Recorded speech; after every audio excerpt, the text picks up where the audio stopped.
এই দেখেন কি নিয়ে আসছি, এক বস্তা। কেউ কি বলতে পারি বস্তার ভিতর কি? বস্তার ভিতর সাপের বাক্স। চলেন দেখাই। এই যে এটা অনেকদিন ধরে বলতেছিলাম, ফাদারা পুরো নিয়ে আসছে, তো বস্তা বইরা নিয়ে আসছে। এই দেখেন, এই যে লুক, এটা কি?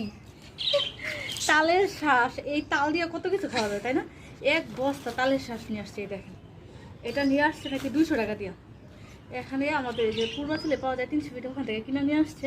এখান থেকে নাকি কাকেও নাকি দিয়েও আসছে। হ্যাঁ, আর এই যে কটা নিয়ে আসছে বাসায়। এটা ওদের বলতেছিলাম যে তালের রস খাইতে মন চাইতেছে, অনেক দিন ধরে খাই না তালের রস, পরে এটা কিনে নিয়ে আসলো। এই তাল দিয়ে আমরা কত কিছু খাই, তাই না? তাল প্রথম থেকে খাওয়া যায়, প্রথম ওই যে কী বলো এটাকে, আষাঢ়ি আমরা বলি, যেটা আষাঢ়ি খাওয়া যায়, তাল খাওয়া যায়, তালের পিঠা খাওয়া যায়। তারপর এই দেখেন, এই ফালানোর জিনিস দিয়েও খাওয়া যায়। 200 টাকা কেজি।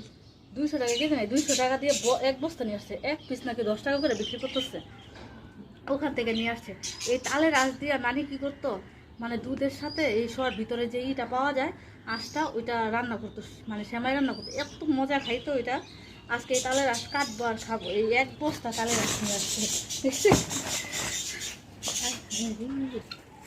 এই তালের রসগুলো সবগুলো ডাইলা রাখবো, না ডাললে বস্তার ভিতরে নষ্ট হয়। কালকে রাত্রেবেলা নিয়ে আসছে, মা অলরেডি চিল্লাচিল্লি শুরু করেছে, যে কোনো জিনিস আনুক এটা নষ্ট না করে খাইতে পারতো না। বিসমিল্লাহির রহমানির রহিম।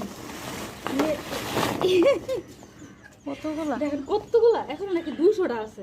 200টা হবে না কি 200টা? বলছে এখন 50টা মনে হয়। 50টা। ও 200 টাকা দিয়ে কিনছে, কত দিয়ে কিনছে এটা জানি না, কিন্তু 200 টাকা দিয়ে কিনছে। এখান থেকে অনেকে আবার গিফট করে আসছে। এটা পাওয়া যায় না এখন, এটা এখন পাওয়ার অনেক টাফ, যেহেতু গাছ নেই তালের গাছ, এই জন্য এটা পাওয়া যায় না।